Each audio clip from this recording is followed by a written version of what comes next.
제가 어제 우리 청년부 수련회 하는 장소 안성에 이제 다녀왔습니다. 저녁에 집회하는 것까지 보고 그리고 이제 조금 늦어가지고 집에 왔는데 어제 한 11시쯤 집에 온 것 같습니다.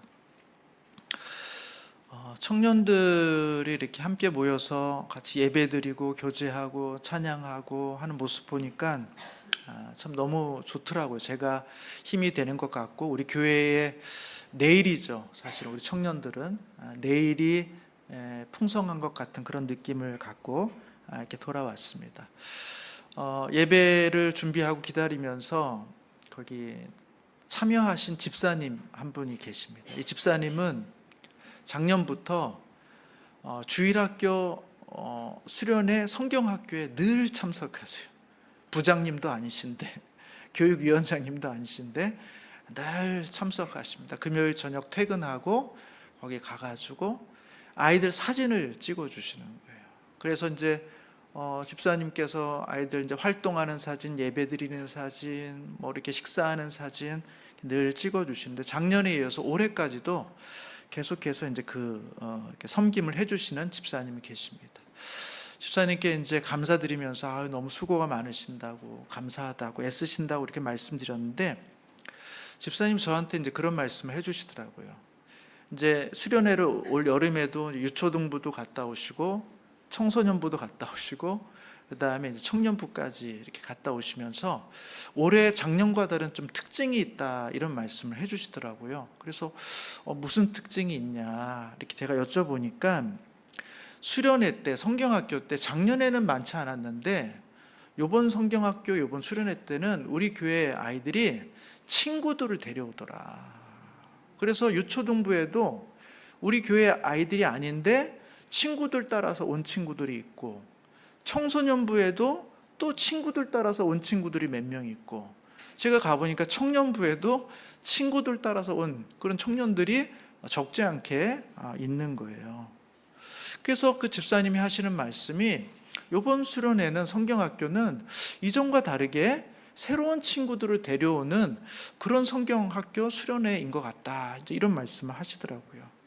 그것 자체도 참 기쁜 소식이었는데 집사님은 그 다음 얘기를 한마디 더 해주셨어요. 그게 저한테는 큰 감동이 됐습니다.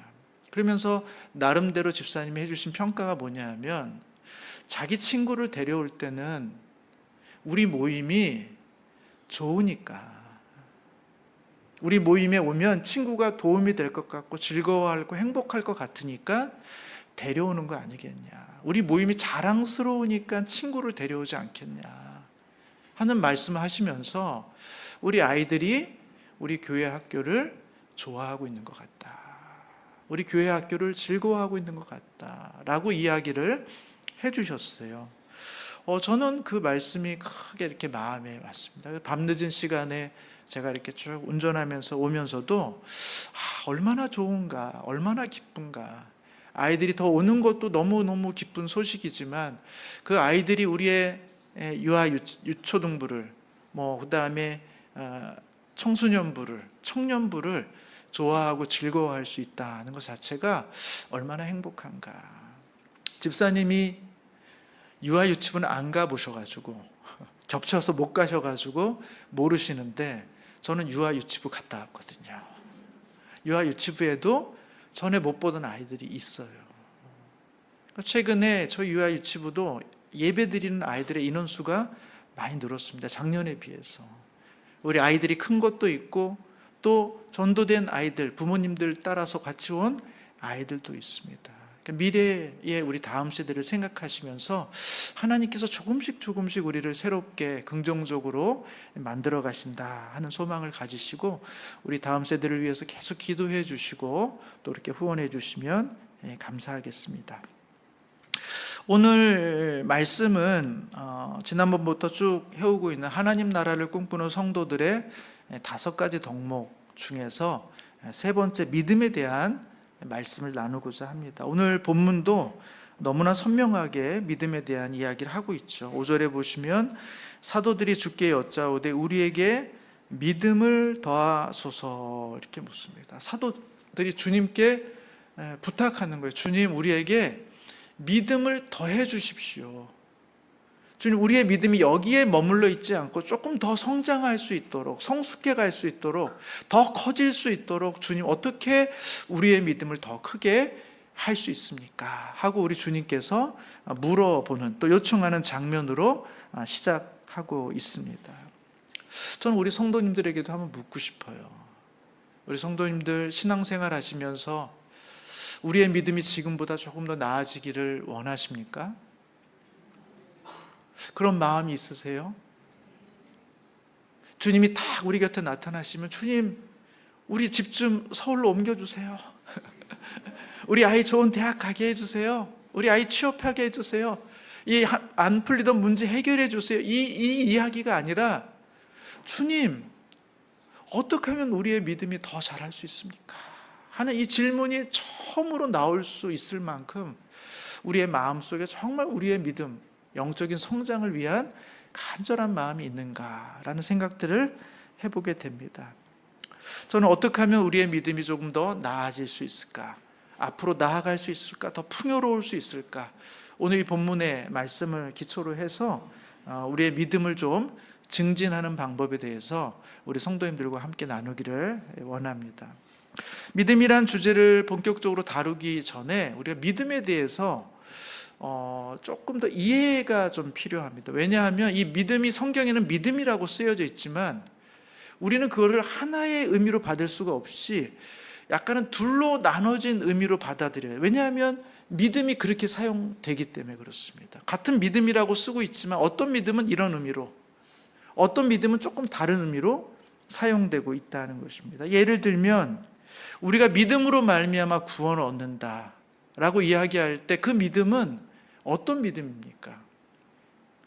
내가 믿어주니까 주님께서 나에게 구원을 주셨구나 하는 어떤 조건을 만들어내는, 우리에게 어떤 구원의 어떤 충분한 내용을 만들어 주는 것으로서의 믿음이라고 생각하면 그건 잘못된 생각입니다.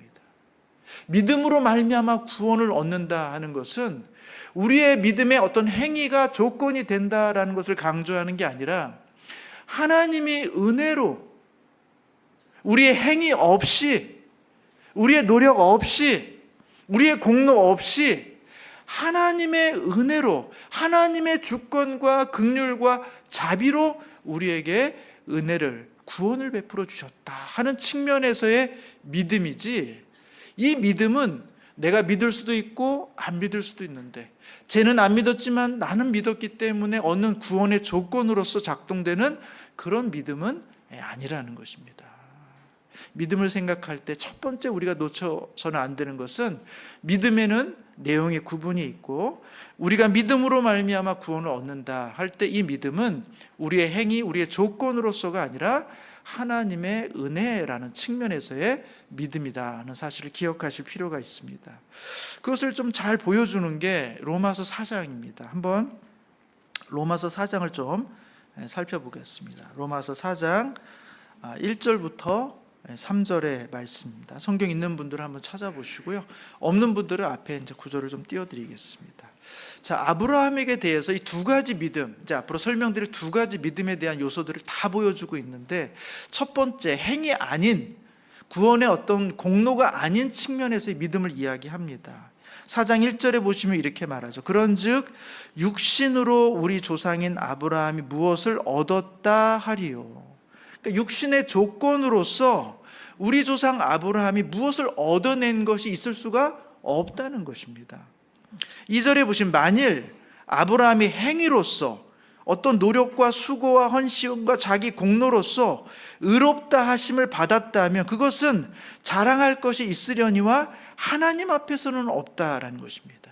그러니까 사람들에게는 다른 사람에 비해서 아브라함이 조금 나은 측면이 있을지는 모르겠지만, 아브라함이 하나님의 기준으로 봤을 때 의로운 존재라고, 그의 행위를 봤을 때, 그의 삶을 봤을 때, 그의 조건을 봤을 때 구원을 할 만한, 의의 충족을 이룰 만한 조건을 갖추었다라고 볼 수가 없다는 거예요.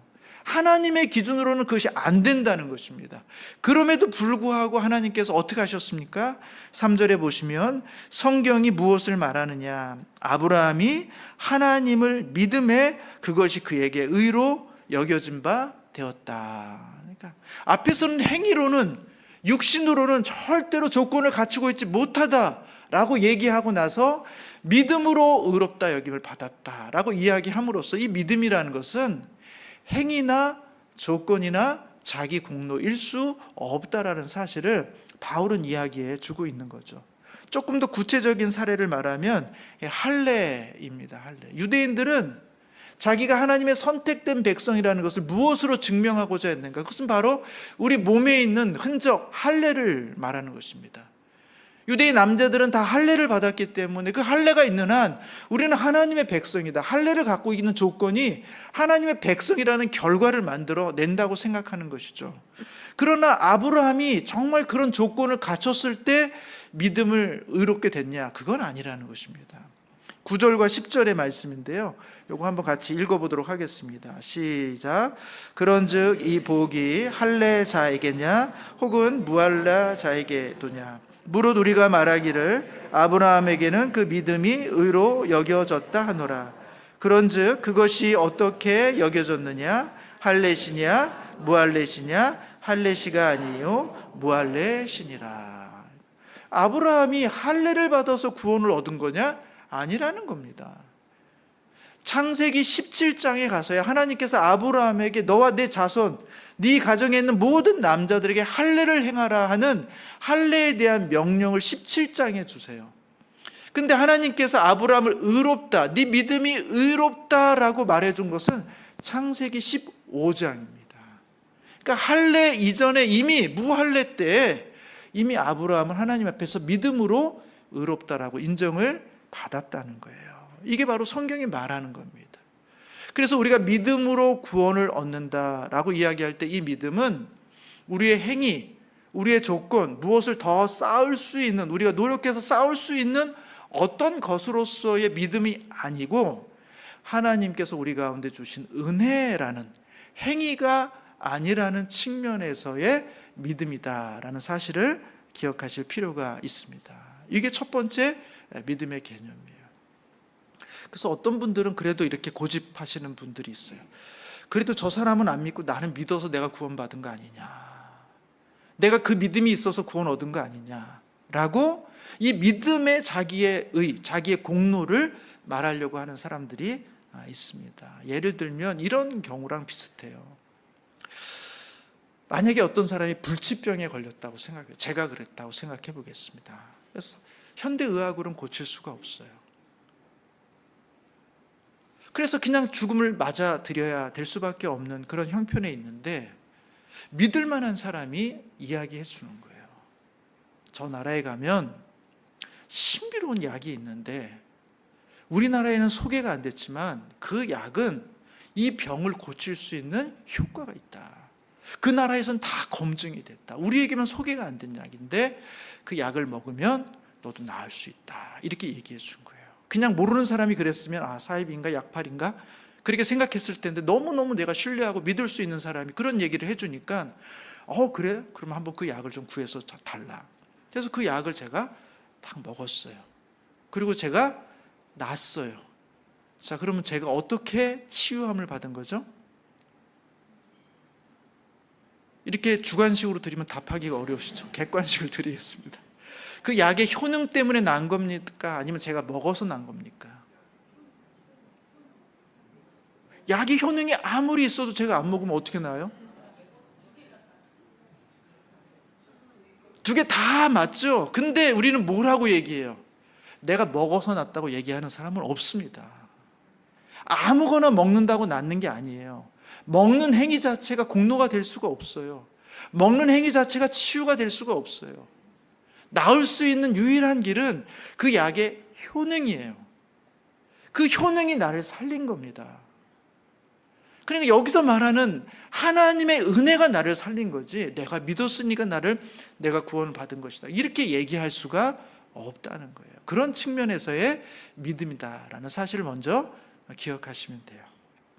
근데 이 이야기를 제가 오늘 하려고 하는 건 아니고, 이 이야기는 믿음을 더하여 주소서에 해당될 수가 없다는 거예요. 왜? 그것은 우리의 주권에 있지 않기 때문에 그렇습니다. 우리의 노력에 있지 않기 때문에 그래요. 그건 하나님께서 주시는 거기 때문에, 하나님의 전적인 은혜의 것이기 때문에 우리가 늘리고 줄이고 할 수가 없는 거예요. 그러니까 여기서 말하는 믿음은 그 믿음은 아니라는 것입니다.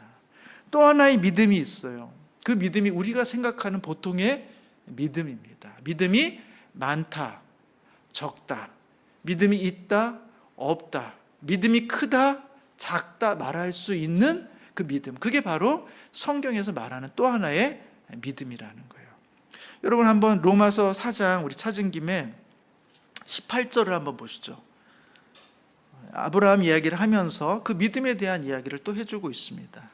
자, 아브라함은 조건 없는 하나님의 은혜로서의 믿음을 통해 구원을 받았으면서 동시에 그에게는 우리가 말하고자 하는 그 믿음을 동시에 갖고 있었어요. 18절에 보시면 아브라함이 바랄 수 없는 중에 바라고 믿었다. 바랄 수 없는 중에 바라고 믿었다는 거 뭐예요? 다른 사람은 이거 못 기대합니다. 이거 믿지 못해요. 그래서 바라지도 못하고 그건 불가능해 라고 포기하는데, 아브라함은 그렇지 않았다는 거예요. 바랄 수 없는 상황이었지만 믿었다는 것입니다. 이는 내 후손이 이와 같으리라 하신 말씀대로 많은 민족의 조상이 되게 하려 하심이라. 나는 자식이 없는데, 나이가 100세 가까운 나이가 될 동안 내 자식이 없는데도 불구하고 하나님 너로 하여금 큰 민족을 이루게 했다는 그 약속을 아브라함이 포기하지 않고 믿었다는 거예요. 물론 흔들릴 때도 있었지만 주님께서 계속해서 그 약속을 확인시켜 줌으로써 아브라함이 끝까지 그 약속을 붙잡았다는 거예요. 19절에 보시면 그가 100세나 되어 자기 몸이 죽은 것 같고 사라의 태가 죽은 것 같음을 알고도 믿음이 약해지지 않았다는 거예요. 어떻게 남자가, 어떻게 여자가 이렇게 많은 나이가 됐는데 아이를 낳을 수 있습니까? 불가능해요. 그런데도 아브라함은 믿음이 약해지지 않았어요. 왜? 하나님이 약속해 주셨으니까.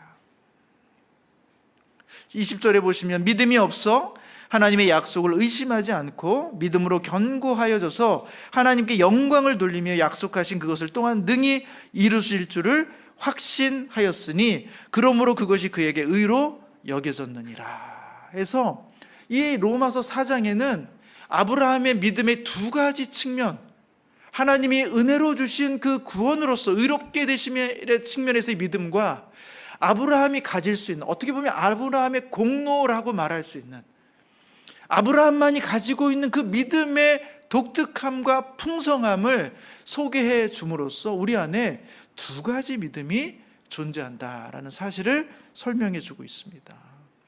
지금 예수님께 사도들이 주님 우리의 믿음을 더하여 주십시오 라는 이 사도들의 기도는 바로 이 후자에 있는 믿음, 우리의 작은 믿음, 우리의 흔들리는 믿음, 우리의 변하는 이 믿음을 주님께서 조금 더 강하게 해주시고 풍성하게 해주시고 더 크게 해주셔서 하나님 앞에서 더 믿음을 가진 사람이 되게 해달라고 지금 이 사도들이 주님께 기도하고 있는 것입니다.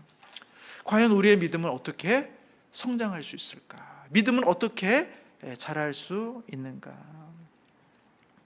여러분, 우리가 영적인 성장을 위해서 한 가지 오해하지 말아야 될 한 가지 내용들이 있습니다. 그것은 바로 영적인 한탕주의를 노리는 거예요. 영적인 한탕주의. 여러분, 한탕주의라는 게 뭡니까? 오랜 시간 꾸준히 노력해서 쌓아야 될 그 재산을 한 번의 베팅으로 한꺼번에 얻으려고 하는 거예요. 한탕주의죠. 차곡차곡 오랜 시간 누적해서 얻어내야 될 그 성과를 한 번의 도박으로, 한 번의 모험으로, 한 번의 베팅으로 그냥 한순간에 내가 싹 얻어내려고 하는, 그걸 우리는 한탕주의라 이렇게 말합니다. 여러분, 신앙에도 이런 한탕주의가 있어요. 믿음을 이렇게 차곡차곡 쌓는 게 너무 귀찮아요. 언제 그렇게 해서 내가 믿음을 쌓노? 그래서 주일 예배 드리는 거요, 잠깐 은혜 받는 거, 요거 가지고 내가 얼마나 버티나? 금요일에 와가지고 기도하는 거, 요거 잠깐 받는 은혜, 간절함. 그래서 이런 모든 것들이 다 시시해 보여요. 그냥 한 방에, 어떻게 한 방에 내가 믿음이 충만할 수 없을까?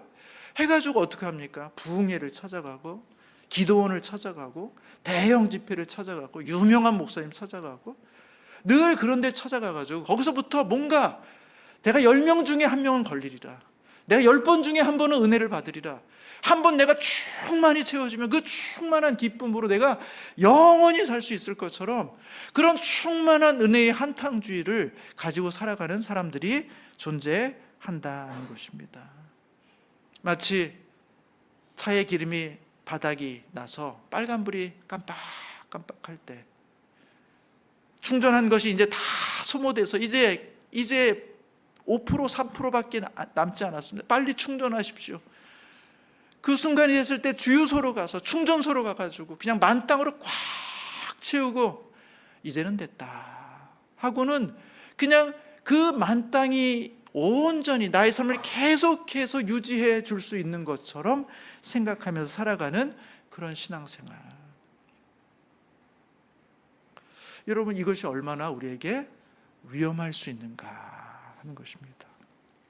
저는 그것이 어떤 면에서 영적인 조울증을 낳는다고 생각해요. 영적인 조울증. 컨트롤이 안 되는 거예요. 컨트롤이. 그냥 성령의 은혜를 충만히 받으면 폭주기관차가 되는 겁니다. 그냥 너무 주님을 향한 열심이 뜨거워서 뭐 사람들의 시선, 의식, 필요 이런 거 안 보고 그냥 막 달려가요. 계속 달려갑니다. 하나님이 멈추라고 해도 멈추질 않아요. 너무 심하다고 얘기해도 그렇게 안 들립니다. 그냥 이런 충만함이 그냥 나의 힘으로 가는 건지 세상의 힘으로 가는 건지 감정의 힘으로 가는지 알지 못한 채 막 달려가는 거죠. 폭주기관차는 반드시 사고가 나게 돼 있습니다. 어떤 사람들은 어떻게 됩니까? 깊은 우울에 빠져요. 그런 은혜를 사모하고 수련회 가서 부흥회 가서 집회 가서 기도원 가서 큰 은혜, 큰 경험들을 맡고 딱 돌아왔는데 갔다 와서 며칠 지나고 나면 원래의 상태로 그대로 돌아가 있습니다. 원래의 모습으로 그대로 돌아가 있어요. 마치 고무줄 늘려놨다가 놓으면 원래의 자리로 돌아가듯 한치도 어김없이 그 자리로 돌아가 있는 거예요. 그런 경험을 몇 번 하고 나면 내 안에 깊은 허무주의가 옵니다. 그 은혜 다 쓸데없는 거다. 그 수련회 가서 참여하는 거, 부흥회 가서 말씀 듣는 거, 그거 내가 잠깐 은혜 받을 수 있지만 그거 내 삶을 다시 원래대로 바꿔놓는 그 일에 우리를 새롭게 하지 못해 하는 이런 회의주의에 빠지기 시작하면서 마치 녹슨 기관차가 되어버려요. 그래서 이번 9월 2일 날 4일 날 말씀 사경회가 있고 심령을 살리는 말씀 집회가 있습니다. 좋은 강사분을 모셨습니다. 하고 말씀을 드려도 아무 감흥이 없어요. 뭐 때가 됐나 보다, 오시나 보다, 시간 되면 가고 뭐 안 가도 큰 문제는 없고 가서 은혜 받을 수도 있겠죠. 그러나 그 은혜만을 막 추구하고 그것이 전부인 것처럼 살았던 사람은 그 시간이 지나면서 그 은혜가 사라지는 순간 이전의 모습으로 더 돌아와 있는, 어떻게 보면 더 부족한 이런 많은 체험을 하고도 원래의 모습으로 돌아와 있는 자기 자신을 혐오하면서 내가 다시는 그런 집회 가지 않으리라, 다시는 내가 은혜를 사모하지 않으리라, 그 은혜가 나를 어떻게 바꾸지 못하리라 하는 영적인 회의주의에 빠져서 기도에 오라고 해도, 예배를 소중히 여기라고 해도, 말씀에 찾는 자리에 오라고 초청해도 감흥이 없어요. 그리고 다른 사람을 가도 아유, 나도 다 옛날에 가봤어, 다 경험한 거야, 그래 잠깐 좋아, 괜찮아. 영적 조울증이죠. 여러분, 저는 이런 영적인 은혜, 충만함, 저는 필요한 순간이 있다고 생각합니다. 왜냐하면 멈춰져 있는 기관차를 움직이려면 그냥 평상시의 힘으로는 안 됩니다. 멈춰져 있는 걸 움직이기 위해서는 평상시에 2배, 3배의 힘으로 밀어줘야 돼요. 그 동력이 있어야 움직이게 됩니다. 움직인 다음부터는 일상적인 힘으로도 가는 거예요. 우리가 예배드리고 기도하고 말씀 읽고 봉사하고 하는 일상적인 힘으로도 그것은 갑니다. 우리가 조금 더 속도를 내고 싶으면 더 조금 기도하는 자리로, 조금 힘들다 그러면 조금 속도를 늦추려면 조금 줄이고, 그렇게 완급을 조절하면서 우리 신앙의 여정을 갈 수가 있는 거예요. 근데 첫 출발을 위해서는 그런 영적인 자극이 필요해요. 도전이 필요해요. 멈춰져 있었기 때문에, 오래 잠자고 있었기 때문에, 무뎌져 있었기 때문에, 거의 바닥이 났기 때문에 이것을 움직이기 위해서는 영적인 자극이 필요해요. 9월에 있는 말씀 집회에 저는 그런 은혜가 됐으면 좋겠어요. 뻑뻑하고 녹슬어 있고 기름이 바닥난 것 같고 신앙이 별반 달라지는 것 같지 않은, 그래서 뭔가 새로운 것을 기대할 수 없는 우리 심령에 하나님께서 이번 기회에 은혜를 주시지 않을까? 멈춰져 있던 우리의 기관차를, 신앙의 기관차를 움직이시지 않을까? 그것이 한번 움직여지면 그 다음부터는 우리의 일상적인 영적인 훈련으로 충분히 갈 수 있는데, 저는 그 은혜를 사모하시는 우리 성도님들이 됐으면 좋겠어요. 그리고 멈춰져 있는, 회의주의에 빠져 있는 우리의 삶의 모습을 방치하지 않으시면 좋겠다는 것입니다. 그러면 정말 성실하게 차곡차곡 우리의 신앙을 쌓아가기 위해서 우리가 해야 될 것은 뭔가? 시간이 걸리는 일이고 경험이 필요하다는 사실을 기억하셔야 돼요. 여러분 생각해 보세요. 사람과의 신뢰관계가 어떻게 생깁니까? 믿어주세요, 저를 믿어주세요, 믿어주세요 한다고 믿음이 생기나요? 아니죠. 그 사람이 믿을 만한 행동을 해야 돼요. 믿을 만한 말을 해야 돼요. 그 사람의 삶이 정말 저 사람이 한 말대로 그대로 하는구나, 아니 그렇게 하려고 애를 쓰는구나 라는 모습이 보여질 때, 그 경험이 쌓일 때, 그 지식이 쌓일 때 우리의 믿음은 자연스럽게 생기게 되는 거예요. 여러분, 교회의 믿음, 기독교의 믿음은 억지로 믿으라고 말하는 게 아닙니다. 하나님을 소개시켜 주는 거예요. 하나님이 어떤지를 보여주시는 거예요. 하나님 무슨 일을 하셨는지, 우리를 향한 어떤 계획을 갖고 있는지를 잘 보고 알고, 그것을 충분히 보고 난 다음에 정말 믿을 마음이 생길 때 믿겨지게 되는 것입니다. 그게 믿음이에요. 저는 우리 성도님들이 믿음이 증진되기 위해서 첫 번째 해야 될 일이 바로 거기에 있다고 생각해요. 하나님에 대한 정보를 축적하셔야 돼요.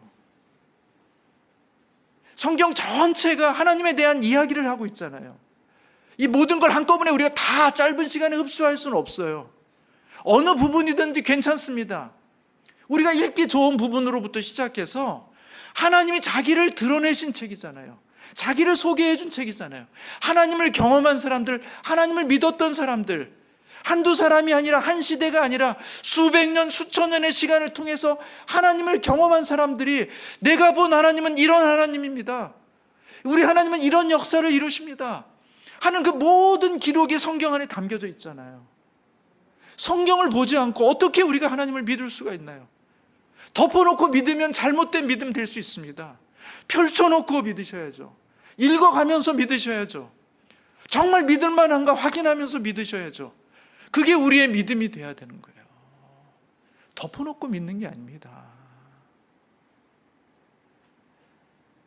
우리의 믿음을 증진하기 위해서 제일 먼저 해야 되는 것은 하나님이 어떤 분인지를 소개해주는 성경을 펼쳐서 읽는 거예요. 거기서부터 시작되는 것입니다. 그리고 한 가지 더 나아가서 읽으실 때 그냥 성경 내용을 그냥 어떤 내용이 있나 하는 걸로 읽지 마시고, 읽으실 때 반드시 질문을 던지세요. 어떤 질문? 하나님은 믿을 만한 분인가? 지금 성경에 소개되고 있는 이 야훼 하나님, 사실 하나님이라고 말하고 있는 예수 그리스도, 그리고 성령 하나님, 이분은 정말 믿을 만한 분인가? 내가 내 인생을 거기에 걸어도 정말 후회되지 않을 만한 분인가 하는 그 관점으로 그 질문을 갖고 성경을 읽으세요. 그 질문이 없으면 성경을 아무리 많이 읽어도 우리의 믿음이 그렇게 생각만큼 자라지 않습니다. 우리가 성경을 읽는 이유는 하나님에 대해서 얼마나 많이 아는지, 내가 성경을 얼마나 많이 통독했는지, 성경의 스토리가 무슨 이야기가 있는지를 많이 사람들에게 이야기하는, 그게 우리의 목적이 아니에요. 그 과정을 통해서 정말 하나님은 믿을 만한 분인가를 확인하는 거예요. 야, 하나님이 이런 분이야? 이렇게까지 하셨다고? 이런 사람에게도 은혜를 베푸셔? 이런 사람에게도 끝까지 지켜주셔? 이런 사람에게도, 이런 나라에게도 하나님께서 다시 회복의 기회를 주셔? 이 모든 과정을 보면서 도대체 하나님은 어떤 분인가? 물론 하나님, 이 성경에 나온 하나님은 우리 한민족, 대한민국의 하나님은 아니셨어요. 성경에 나오는 하나님은 이스라엘의 하나님입니다. 그 이스라엘 백성들을 하나님께서 어떻게 다루시는가 살펴보는 거예요. 이스라엘 백성들에게 신실하셨던 그 하나님이라면 모든 만물을 창조하신, 모든 인류를 지으신 우리들에게까지도 하나님은 신실하시겠구나 하는 믿음을 갖게 되는 것입니다.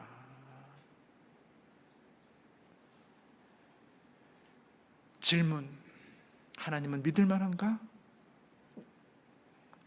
더 한 가지 우리 가운데 있는 질문은 뭐냐면, 이분이 정말 믿을 만하면 무엇을 근거로 해서 믿을 만하냐고 얘기할 것인가?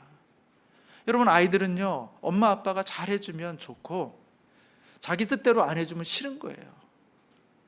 우리가 잘못 생각하는 게 뭐냐면, 그냥 하나님이 내 뜻대로 잘 맞으면, 내 마음에 잘 부합한 방식으로 설명되고 이해되면 좋고 믿을만하고 내가 믿어줄만 하고, 그렇지 않은 모습을 보면 믿을 수 없다고 생각하기가 쉬워요. 하나님은 그런 기준으로 우리에게 믿음을 증명하려고 하는 거 아니라는 거예요. 하나님은 사람과 언약을 맺으세요. 그리고 그 언약을 얼마나 성실히 이루어지는가 하는 것을 보여줌으로써 하나님의 신실하심을 보여주세요. 창세기를 열면 아브라함의 이야기가 있고, 아브라함을 통해서 하나님께서 언약을 맺습니다. 나는 너에게 이런 하나님이 될 거야. 너는 나의 이런 백성이 될 거야. 나는 너에게 복을 줄 거야. 너를 통해서 많은 사람이 복을 얻을 거야. 하나님은 이 아브라함과 언약을 맺기를 원해요. 그리고 그 언약을 얼마나 신실히, 성실히 끝까지 아브라함의 흔들림과 상관없이, 그 이의 후손들의 부족함과 연약함에도 상관없이 하나님은 어떻게 그분의 약속을 이루어 내시는가 하는 그 기록, 그것이 바로 성경의 이야기라는 것입니다. 그러니까 하나님은 온 성경을 통해서 내가 얼마나 믿을 만한 분인지를 보여주고 싶은 거예요. 내가 얼마나 신실한 사람인가, 신실한 존재인가, 너희들이 나를 믿기에 충분하다라고 우리 주님은 자신을 증명하기를 원하시는 거예요. 더 나아가서 저는 우리 성도님들이 성경을 읽는 중에 그 언약을 지키려고 하시는 하나님의 열심을 발견하시는 은혜가 있기를 주님의 이름으로 축복합니다. 여러분, 그 열심을 발견하셔야지만 우리 가운데 은혜가 있어요. 그냥 이분은 약속을 잘 지키는 젠틀하신 분이구나가 아니라 그 약속을 지키기 위해서 어떻게까지 하시는지를 볼 때, 당신의 아들 예수 그리스도를 십자가에 못 박게까지는 하시는 그런 열심으로, 그런 사랑으로, 그런 돌봄으로, 그런 지킴으로 하나님은 하나님의 백성들을 향해서 그 약속을 성취해내시려고 하는구나 라는 사실을 직면하게 될 때, 여러분, 예수를 믿지 않을 사람이 누가 있을까?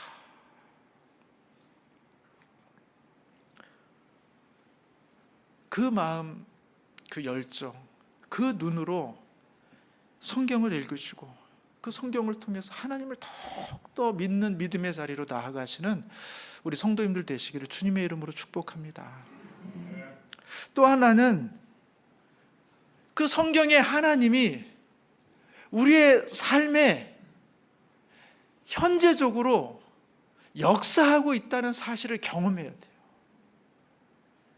그냥 성경의 하나님이 책에 있는 하나님, 과거의 하나님, 이스라엘의 하나님이 아니라 그냥 신앙 좋은 대단한 사람들의 하나님이 아니라 지금 우리처럼 별 볼 일 없고 연약하고 초라하지만 정말 주님의 도움이 간절히 필요한 주의 백성들에게도 지금도 살아서 역사하시는 하나님이라는 그 사실에 대한 체험이 우리 가운데 없으면 우리의 믿음은 용기 없는 믿음입니다. 머릿속에 갇혀있는 믿음이에요. 지식의 한계에 묻혀있는 믿음에 불과합니다. 하나님의 그 은혜를 경험할 수가 없는 거예요. 저는 우리 성도님들이 기도를 통해 하나님의 역사를 경험하시는 그 은혜를 좀 누렸으면 좋겠어요. 기도를 열심히 하십시오. 열심히 하십시오. 새벽에도 나오시고 금요일 그렇게 하시면 좋고요. 제가 말하는 그 나오는 것, 기도에 나오는 것을 얘기하는 게 아니라 정말 하나님을 찾아서 하나님께 믿음으로 기도해서 그 기도가 어떻게 성취되는가, 내 삶에 그것이 어떻게 역사하는가. 하나님은 내 기도를 들으시는구나. 하나님 내 인생 속에서 관여하시는구나. 하나님은 지금도 살아계시는구나 라는 그 체험이 우리에게 차곡차곡 쌓여야지만, 그래야지만 우리의 믿음이 성장한다는 거예요. 그러려면 기도해야죠. 무엇인가를 붙잡고 주님 앞에 씨름해야죠. 저희 인생 속에 여러 가지 개인적인 경험이 있습니다만, 하나님이 나를 살펴주고 있구나, 하나님이 나를 돌봐주고 있구나, 나의 필요를 주님께서 아주 세세하게 채워주시고 있구나라는 사실을 경험한 몇 번의 그런 순간들이 있는데요. 제가 2001년도에 이제 서울에 살다가 수원에 이제 합신에 입학하게 돼가지고 제가 1년 동안 가족들과 떨어져서 수원 이제 합신 기숙사에서 생활을 했습니다. 교회도 이제 수원에 있는 교회에서 사역을 했기 때문에 주중에 수원에 기숙사에 있고 주말에도 교회에 있고, 가끔 일주일에 한 번씩 잠깐 이제 서울에 갔다 오고 이제 그렇게 하면서 1년을 보냈는데, 그때까지 제가 차가 없었습니다. 차가 괜찮았어요. 서울에서 차 없이 다니기 전혀 문제가 없었습니다. 근데 수원은 다르더라고요. 겨울이었는데 제가 대중교통을 타고 교회를 가야 되는데 너무 추운데 차가 30분 만에 한 대씩 있어요. 양복을 입었는데 너무 추운 거예요. 그리고 이제 교회를 딱 갔는데, 이제 한 해가 지나고 저희 가족들을 다시 수원에 데리고 와야 돼서 이제 여기서 집을 얻어 살아야 되는데, 차가 없으면 안 되겠다라는 생각을 하게 된 거예요. 처음으로 차가 필요하구나. 그래서 수원에 이사 올 때쯤에서 집을 얻는 것도 너무 큰 문제, 가장 큰 문제였기 때문에 집 얻는 것 때문에 정신이 없어서 사실은 차가 있으면 좋겠다라고 생각했지만 사실 차에 대한 기도를 할 생각도 못하고 있었던 순간에 갑자기 제 1년 된 선배님이 저한테 전화하셨어요. 무슨 일이냐. 그분은 이제 신학을 마치고 이제 선교를 나가려고 준비하시는 분이었는데 저한테 전화하셔서, 수호가, 네, 어떻게 지내세요? 이제 선교 나가시잖아요. 그랬더니 나 이제 훈련 때문에 이제 곧 나가야 될 텐데 내가 몰던 차가 있어. 너 차 필요하니? 저는 차가 필요하다는 내용을 주변에 얘기한 적이 없어요. 그리고 그분은 선교사로 나가기 때문에 그 몰던 차가 뭐 좋은 차는 아니지만 그 차를 팔 수가 있고, 그 팔라서 그것을 선교를 위해서 초기 자금으로 충분히 쓸 수 있죠. 그렇게 저 같아도 그렇게 할 것 같아요. 근데 그분이 이 차를 팔아서 내가 그 액수를 가지고 가는 것보다 누군가 필요한 사람에게 이 차를 주면 좋겠다라는 생각이 들었는데, 그때 저희 생각이 났다는 거예요. 그리고 저에게 전화해 주셔서 너 그 차가 필요하면 내가 주고 싶은데 괜찮니? 라고 물으시는 거예요. 저는 너무 감사하다고. 차가 정말 필요했는데 너무 감사하다고 해서 제가 그 차를 받았어요. 아직도 기억합니다. 그 차 티코. 지금은 희귀종인데요. 슈퍼티코였습니다. 슈퍼티코. 하나님께서 그렇게 나의 삶에 내가 구하지 않은 것조차도 나의 필요를 아시고 공급해 주시는 하나님이시다라는 사실을 경험하니까 제가 수원에 내려가서 집을 얻고 아이들 그 어린 나이에 아무 연고지도 없는데 유치원을 보내야 되는데 내가 없는 돈으로 어떻게 이 아이들 유치원을 보내나, 이 두 아이를 어떻게 아내가 혼자 키우나 하는 그런 염려와 걱정이 사실은 많았지만, 이 하나의 사건을 통해서 하나님이 해주시겠구나, 하나님께서 열어주시겠구나 하는 그런 믿음의 고백을 하게 되고, 믿음 앞에 담대히 나아갈 수가 있게 되었다는 것입니다. 여러분, 저에게 뭐 이런 성공의 간증만 있는 게 아니에요. 기도할 때 제가 수원에서 청년부 사역을 하는데, 청년 사역 전문가라고 제가 소개를 받았어요. 저는 그런 말을 한 적이 없는데 목사님이 성도님들 앞에 그렇게 소개하셨단 말이에요. 제가 얼마나 부담스럽겠습니까? 제가 열심히 했어요. 그런데 제가 가서 첫 해 조금 잘 되는 듯하더니 하반기에 가더니 청년들이 안 나와요. 열심히 안 해요. 숫자가 줄어들어요. 너무너무 괴로웠어요. 정말 눈 뜨면 교회 가고 싶지 않았어요. 주일에 어떻게 담임 목사님 얼굴을 봐야 되지? 어떻게 장로님들 얼굴 봐야 되지? 보면 어떻게 하지? 내가 뭐라고, 저에게 아무 얘기도 안 하셨지만 저는 너무너무 두려웠어요. 너무너무 부끄러웠어요. 그래서 금요일 날 기도할 때마다 하나님께 정말 부르짖었습니다. 하나님, 제가 지금 청년 전문가라고 소개받고 여기 왔습니다. 제게 조유선교회 간사로 정말 대표로 여기 와 있는데 이게 뭡니까? 이게 뭡니까 주님? 정말 창피해 죽겠습니다 주님. 너무너무 부끄럽습니다 하고 제가 정말 금요 기도회 때마다 얼마나 많이 울었는지 몰라요. 성도님들은 모르실 거예요. 제가 왜 울었는지를 모르실 거예요. 절규하듯이 기도했습니다. 너무 억울해서. 그래서 교회 청년부리 부흥했을까요? 아니에요. 기도하는데 우리 주님께서 저에게 말씀하시더라고요. 한참 기도하고 나서, 야 수호가, 내가 너 이 교회 왜 보냈는지 아냐? 아니 당연히 사역 잘하라고 보내신 거 아닙니까? 청년들 부흥하라고 보낸 거 아닙니까? 아니라는 거예요. 이 청년들 사랑하라고 보낸 거지, 이 청년들 부흥시키라고 내가 보낸 게 아니다. 그 말씀하시는데 저의 기도가 얼마나 초라한지, 얼마나 부끄러운지. 그게 맞는데 하나님이 나를 사랑하라고 이곳에 보내신 것이지, 뭔가 대단한 업적, 네 이름에 걸맞는 청년 전문가라는 그런 걸맞는 그 이름을 위해서 보낸 게 아닌데, 나는 그것 때문에 너무 속상해하고 하나님께 요구하고 절규하고 화내고, 저는 제 자리를 찾게 됐어요. 기도의 응답이 그렇게 온 겁니다. 우리가 기도한 것이 그대로 우리 가운데 다 응답된다는 말씀이 아니에요. 기도를 통해 하나님의 뜻을 발견하게 돼요. 나의 자리가 어디에 있어야 하는지를 발견하게 돼요. 그렇게 기도는 우리로 하여금 하나님을 향한 믿음, 하나님을 향한 소망, 우리가 어떤 존재가 되어야 되는지, 우리의 사명이 뭔지, 우리가 무엇을 붙잡아야 되는지, 우리를 정확하게 그 길로 인도해가는 하나님의 놀라운 역사하심이 기도의 시간을 통해서 일어나게 된다는 거예요. 저는 우리 모든 성도님들이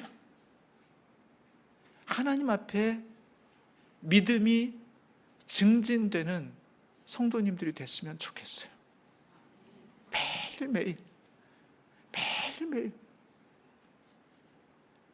하나님의 말씀을 붙잡으시고, 우리가 할 수 있는 범위 테두리 안에서, 이 안전한 테두리 안에서뿐만이 아니라 에스더처럼 내가 왕비가 된 것, 왕후가 된 것도 놀라운 기적이지만 여기에만 머물러 있지 않고 내가 내 백성을 위해서 죽으면 죽으리라, 정말 죽을 수도 있지만 주님께서 나를 이 자리에 두신 것이 그것의 목적이라면, 내가 내 민족을 위해서라면 내가 목숨을 걸고 한번 믿음으로 도전해 보겠다, 죽으면 죽으리라 하는 각오를 가지고 믿음의 일보를 탁 내딛었을 때 죽음이 올 수도 있지만 오히려 왕의 눈을 새롭게 하사 에스더를 아름답게 하시고, 오히려 나라의 정책을 바꾸시고 민족을 살리시는 놀라운 역사를 경험하게 되면서 에스더의 믿음이 쫙 성장하게 됐던 것처럼 우리의 믿음도 울타리 안에 머물러 있지 않으시고 주님께서 우리 가운데 주시는 용기, 도전, 그것에 힘입어서 하나님 그러면 믿음의 일부를 내딛겠습니다 하고는 한 번도 가보지 않은 그 결정, 한 번도 해보지 않은 그 선택, 그 선택을 통해서 하나님의 일하심, 하나님의 채우심을 경험하심으로 날마다 우리의 믿음을 증진하시는 우리 모든 성도님들 되시기를 주님의 이름으로 축복합니다. 기도하겠습니다.